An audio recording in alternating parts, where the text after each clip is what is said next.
변해도 난 절대 안 변해. Let me go, let me say 이제 그만 hate away. Hello, hello, won't you like a 808? 나는 나, 너는 너 전혀 문제 없는 걸. 다른 것과 틀린 건 다 나. 정그라니 원하지 니는 그 누구도 몰라. Nobody knows 어쩌지 I can be 어디에 빙글. Oh, hello. Welcome to episode 3 of K-Talk with Noona's Noonchi. I was just having so much fun with the song. There is a reason why I choose certain songs. That is my flavor of the month for now. I love that song. It's by Stacy, if you haven't heard it. But I've been playing it quite a bit if you have been following my Instagram. I especially love really upbeat K-pop. That is mainly what I listen to. It's my playlist, and especially driving when I'm writing. I actually need it kind of quiet because then I'll start jumping around and dancing. So I hope you enjoyed that song. So that said, let's get started. Welcome, welcome. I hope you guys are having a good week. It's Wellness Wednesday. I have a few updates. I always like to start with a few updates. First, I would say that I don't know if you can notice, but I feel like I'm in a much more bubbly place these days. I think I've gotten some rest. Also, things are settling down somewhat, maybe because I was in summer mode, because I was doing all this crazy stuff, running around. Yes, thank you, Savannah, right? Stacy's awesome. And I am getting my mojo back. So I feel really good these days. And I think physically, though I got a flu shot the other day, so it was kind of making me under the weather, I'm feeling physically good because I think, here's the thing, I was sleep deprived all summer in Korea, it was good in the sense of I was getting a lot of stuff done, but it's not good. So that's my one update that I need you to realize. Sleep impacts your brain. I wasn't able to do the stuff I was slower at it because I'm getting more sleep, maybe because I'm home. Busy working. It's been a lot. It's been so much better for me. The other update I have, by the way, this time next week, I will be in Korea. Yes, this time next week, I will be back in Seoul a little earlier to launch the inaugural tour. So if you're feeling FOMO, I'm trying not to make you do that, but you may, because you're going to be hearing a lot about it, because that is, I would say, longer than a year-long work that's literally come to fruition. Literally my passion project turned company in the last 8 months or so. That's going to be literally being live and launched September 12th. That is so exciting. So, and those folks joining in the October tour, you're going to see all of it. And just so you guys know, both tours are different.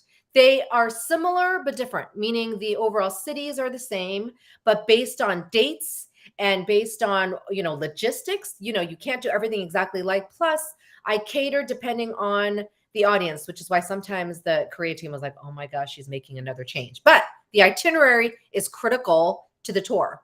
So that's my update. And then the live show, just so you know, I'm going to continue in Korea. But the day may change and the time may change. So stay tuned on my broadcast channel and Instagram when I will be live in Korea. If I can manage it on the tour, I will. But then you'll see all the tour participants, and then they're gonna be shy. I can see it now. But you never know. So just stay tuned. And yeah, I'm so excited that excited that I can't even talk straight because so many things have been happening, and that has been really good for me. And also to see it come out finally, because I'm not patient, considering I'm a therapist. As a person, I'm not patient. In my work, I am, but I'm like, I want this done. I want to be there. I want to showcase it. I want people to experience it. So hopefully you'll get to see that. So that said, I also have another update. Dear Noona's Noonchi is something I tried to launch. I attempted to launch about a year or so ago, and then things just went crazy with, honestly, things happening in the U.S., crises, shootings, honestly, anti-Asian hate. A lot of my work, I really had to put some of the fun stuff on hold, like Dear Noona's Noonchi, which is a column / question-based content that I wanted to do because I get a lot of questions, and I was, seeing questions in therapy and things like that I wanted to translate, that I felt like everybody could benefit. But I'm bringing it back because I feel like it's a good time. It might add a little bit more to my work, but I think it's super important, especially now as I'm doing the book, that Dear Noonchi will come out of my broadcast channel. So join my broadcast channel.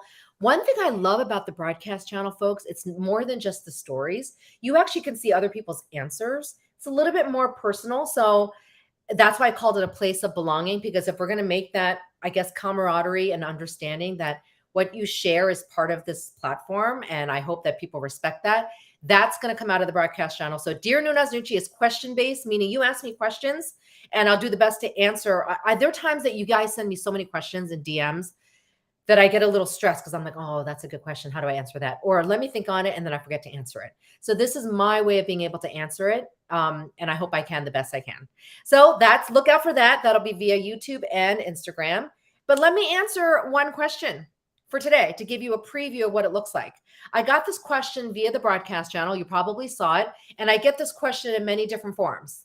Like, when is too much watching? When is it not good to do this? Is there such thing as K-drama addiction, stuff like that? So I thought this was well written. When is being invested in K-dramas too much? There is, I believe, a too much. That is why when I have these little sayings like a dose of a K-drama a day, I really mean it. Of course, my platform is about watching K-dramas, and people always be like, did you see the C-drama, Thai drama? It's not because I don't want to. I don't have time. I don't even watch American television. There's great American television, just saying. And then there's great K-dramas. I can't even, my watch list is down to maybe 30 instead of 50. But I do believe that you can get too invested, especially if you let your work slide outside of your actual your actual day job, your work, whether it's an employee or a leader, mom, wife, spouse, partner, daughter, friend. If you know that it's sliding, you will know, because how you know is when you start feeling stressed about it, going, oh my God, I'm not getting this done. Wow, I just want to rush home from my relationships, because I started doing this. I'm done with this dinner. I got to go home and watch this K-drama. Now, some of that's also fun, but the balance would be, are you jeopardizing or not prioritizing your real life relationships, which is real life? And what I want you to gain from the K-dramas is understanding and learning and the takeaways, and me obviously talking about mental health and just tying them to real life situations, but also real life conditions that exist in real life, and me talking about mental health. That's the reason why I brought K-dramas in, but it was not to replace anything. And you will never hear me say, because someone actually said, oh, this is a great t-shirt, you should promote this or wear it. It said K-drama therapy. I've never said that, FYI. I say K-dramas are therapeutic. I use them in therapy. I have used them in my therapeutic sessions, group sessions, and workshops, but I won't say they replace therapy. And this is coming from a therapist. If I don't have to see you, I'm so excited, meaning that's great. You don't need to come to therapy, but I'm not going to ask you to use K-dramas as therapy in place of therapy. If you need therapy, that's very important, but it's a therapeutic tool, coping mechanism, definitely. Otherwise, why would I be using them? And the investment, if you feel like you're overly invested and asking this question, it may mean you reevaluate. There is such thing as self-control. There is a reason why I do like watching episodes twice a week. First of all, I can't wait. So number one is because I'm impatient. But two, you have no choice but to wait. And in between, yes, I try to find other K-dramas, but then it also makes me watch a little bit less because I'm waiting on that one. Right now, I'm currently watching Moving, and that's on Wednesdays, and so is Destined with You. So I have to wait, but that's okay. And that's me accepting that. But I was so used to binging earlier, but because of choice, number one, I'm too busy to be binging, and it's not good for me. Otherwise, I'm not functionable, and I'm actually a terrible mom. I'll be snapping at the kids, snapping at my husband, maybe a little bit short in sessions. I could tell.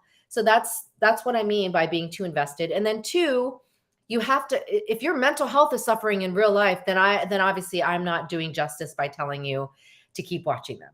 You can take a break. There are days in Korea I didn't have time. I was about to play it and then I just conked out of bed, so I tried to watch them, but I was just too busy. So that's okay. And then there are times when I realize I purposely go to them because I need a breather and I need to rest, and I need that for my mental health and self-care, because you guys know that's why I watch them. So please balance A dose, when I say that, I really do mean an episode to maybe 2 episodes, but that's a long time. It's like 2 hours. But again, if you find you're not doing your even the housework that builds up, you know what I'm talking about? You're like, oh my gosh, it's stressing me out. I don't want that. So again, balance, binge when you want to, sure, but then just make sure you get to your responsibilities when you can. So hopefully I answered that question. That's Dear Noona's Noonchi, and stay tuned for that. Okay, let's go to the deep dives. I had to look at my schedule to make sure I was staying on task. Deep dive number 1. It is going to be an overall deep dive. I launched a reel on Monday about K-dramas I technically don't recommend for your mental health. I want to talk about that because there were so many comments, so much feedback that I thought was great. And I really, really want to make sure that I address the reasons why. First of all, just remember this. By the way, that's a QR code. You can, if you don't know the reel I'm talking about, feel free to use your phones and go on that QR code. But it's my reel from Monday on Instagram. Maybe I'll post it on TikTok, which I'm barely on. But I had to think those through. A lot of them actually came easily because they were always on my list of like, oh, this isn't good. And when I talk about Squid Game, just so you know, I don't think you guys have ever been in my, corporate workshops, but I have brought in Squid Game. But I am very clear when I say, by the way, this is not recommended for your mental health. I'm not talking about it here to say, watch it for your mental health. I brought out certain examples of that show mental health conditions when I talk about Squid Game. And The Glory, which actually the Glory I've yet to use in a workshop. That might be something I use. But Mask Girl, DP, all of them I watched. All of them actually the last several episodes I skimmed. The family was watching and I was like, oh, okay, can't fully be absorbed in that for obvious reasons because I was writing about PTSD during that time. But overall, they're good K-dramas. Let's just make that clear. That's why I said intriguing. Like I wanted to watch them. And some of them I ended up watching because my husband, who is not picky at all about what K-dramas he watches, from romance to horror and thriller, he'll watch them all. So he's seen double the amount that I have. Sometimes he's watching it. I'm like, oh, okay, I'll watch too. And they end up being good and actually have life lessons, but not one that I'm going to say, yeah, you know what? You need to add this on your list. Most likely you never see me add them on my list, right? I'll just talk about them because they highlight certain things. But yeah, if they're triggering, Glory, yeah, definitely skip through some parts, or I close my eyes because I was watching with my husband who wanted to watch that. Mask Girl, definitely skim through some parts, but overall, I'm glad I finished Mask Girl. I talked about that last week. I'm glad I did because I really did like the way it ended. But I was talking about it quite a bit. I get inspired by people I talk to, clients, followers, but also when I'm in person at retreats and conferences, it was coming up a lot. So I thought, let me do a reel on it. And so yes, believe it or not, I don't recommend some K-dramas, but I did watch all of them. There's some honorable mentions. Taxi Driver Tomorrow, It's Okay to Not Be Okay, and Something in the Rain. That came up in the comments. I actually do endorse those for mental health. Now, again, everybody has their own reaction. Remember this. You guys are all your unique people and unique persons. You're going to have your own opinions. So just take mine with a grain of salt. This is just my opinion. But I like Taxi Driver, even though people were like, oh, but it kind of falls in the same genre. I could see that, especially Taxi Driver 1. But I thought it had a really underlining hopeful message. I look at hope. I look at the overall tone of what people may walk away with. And that's what Taxi Driver did, despite some triggering scenes, and they really highlighted suicide. So I like it. Tomorrow, I did not even want to watch that. You guys know, I was like, I ain't going to watch this tomorrow. Why would I watch this? About suicide, too dark, too much of my work. But I was getting a lot of comments and I heard that it was actually well done. So I thought, let me watch it. And I ended up really enjoying that one. And I use it actually quite a bit. And it will be in my book, as will Taxi Driver, but in a different way and highlighting what they did well. But again, it's with a grain of salt that I say, yeah, I think it's a good recommendation for mental health reasons. But if it triggers you, don't watch it, right? Always. Even if I say something like, oh, Jeannie said this was good, but oh my gosh, it's depressing. That's okay. My Mister is something I recommend thousands of times and people are like, Jeannie, I could not finish it. That is okay. Because again, you have your own opinion and genres. It's Okay to Not Be Okay has come up quite a bit too, believe it or not, even though I thought it was very well done. Yeah, it had a dark tone, the female character, female protagonist on the darker side, and so that might be, people might have been bothered by that. So I also wanted to bring that up, saying, yes, I could see why that would be triggering. Plus some certain harshness, and there was, some, not gore per se, but some graphic scenes, right? They can definitely be hard to watch. And then Something in the Rain, no goriness, but I know quite a bit of people triggered by the mom, including myself, right? So that in itself could be enough to be like, I can't even finish. And some people didn't finish that trauma, even though I talk about that one with intergenerational trauma, which is that generational trauma from a previous generation to the next. That is a good one. But again, I want to make clear, you can enjoy these dramas. So a lot of people are like, but Jeannie, I liked Mask Girl, or I really loved DP. Yes, that's why I watched it. I enjoyed them. It's just that they're not on my mental health recommendation list. That's why it's only 10 out of like 1,000, right? Not a lot will hit that list. By the way, there are lots of others, but I have not watched them. So if I did not watch them, I'm not going to put that on there, because I just don't feel like that's authentic to go, oh, by the way, Penthouse, which I heard so much about, didn't even watch any of them, not even a second worth of any of those seasons, because I don't want to. So I did not put that on there, even though I knew lots of folks have said you got to add that on your list. So hopefully that helped you with why I did that list to begin with. And there'll probably be more, and I'll add to it as I go along. But those are the specific dramas.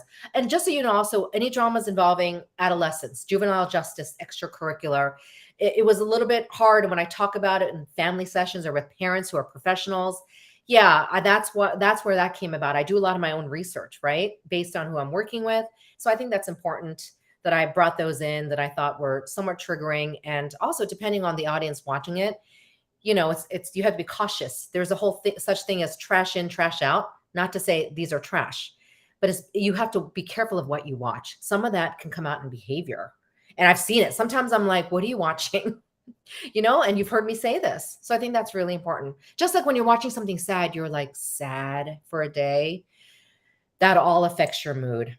So hopefully I answer that. Okay, so now let's talk about my K-drama recommendations, though, that I do want to recommend to you. I've already said one of them, and that is Not Others. Not Others on Viki.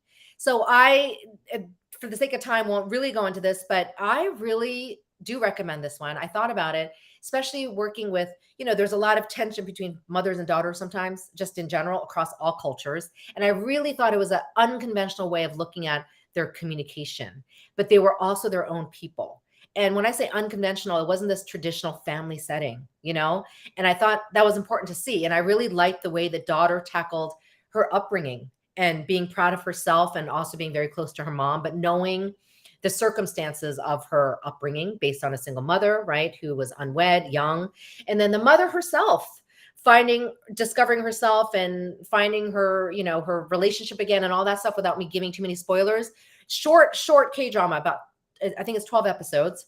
Some people have problem with the ending. I didn't mind the ending so much. I mean, I think it was just it was a kind of rush to wrap it up, as we sometimes see in a K-drama. But look at the relationship dynamics and how the one consistency was with all the people around the drama, was the mother and daughter really remaining constant. That's important to our mental health, when there's like a constant relationship that you can depend on, or it's predictable. People will say, I don't like predictability, but yes, you do. Actually, we do need predictability for the sake of our mental health, to navigate trauma and for consistent healing, and just to have that stability. So that relationship, I loved it. I thought it was completely stable, despite things that came their way, and whatever was coming their way, to this, this fun plot of a crime, whatever, how they add that in there. But they were the same characters, and remained true to their values. Then the second one I'm going to recommend that I'm actually really enjoying is Destined with You. Okay, it has Rowan in it, so of course, but that's actually not why I watched it. I love Chopoa. I love the female lead, and I've always loved her. I liked her in military military prosecutor Doberman. If you haven't watched that, that's on Viki. This is on Netflix, and it's probably another hit K-drama, but I would say light, with a little bit of like that fantasy, spookiness that you're kind of like, what is that? But in some sense, I thought, when I say spooky, I mean, there are moments that Goblin was spooky to me, that just like a little bit of like, ooh, but a fantasy, complete fantasy. But I really like the female lead particularly, but I also like Rowan's character. He's matured. Like it's kind of neat to see him different and a little bit older acting, not like he didn't before, but just really I enjoy the dynamic there. So that is on Wednesdays. And it's funny because you guys know that I love moving. So I'm sitting there going, oh, 2 episodes of moving and then 2 episodes or like 1 episode of Destined with You and then Thursday. How am I going to balance this? That's the kind of stuff I think about. But if you notice, I try to balance because I will binge a moving because I do that with my family, my 2 boys that are home and my husband. Yes, we will watch both of those tonight. And that's family bonding. Though my son started school, my 16-year-old. So hopefully we'll make that work with homework. But Destined with You, those are the 2. Maybe I'll talk more about it as we go into it, but recommend it so far. And that's only 2 episodes in with Destined with You. All right, let's go to K News Talk. I'm flying by through things. That's awesome. K News Talk. I, as a former journalist, love looking at the news. And lately the news has been kind of like scary and depressing as it can be.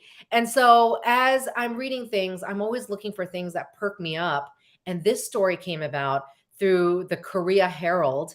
I also want to pinpoint where I find these articles. And I read all of them. Sometimes I'll even read them in Korean. It'll take me a longer time. But this one was such a good story about storytelling grandmas.